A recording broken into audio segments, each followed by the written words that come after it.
This is Rebecca Brickland, and I'm going to show you how to unlock a master lock.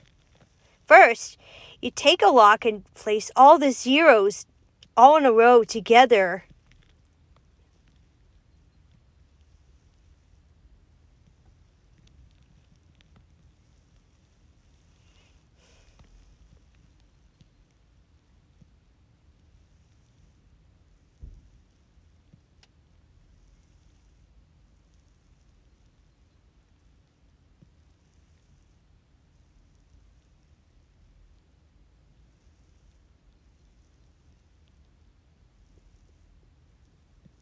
Now, I'm taking the cap off and taking all the numbers out.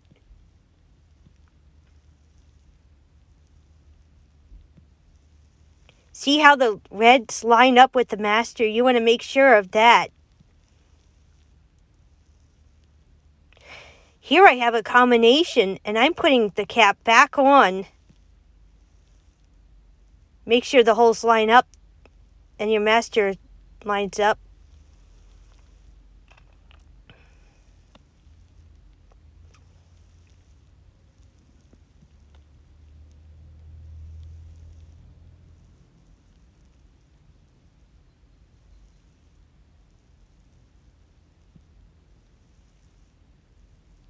Now, open up your combination to see if it works. All done. See?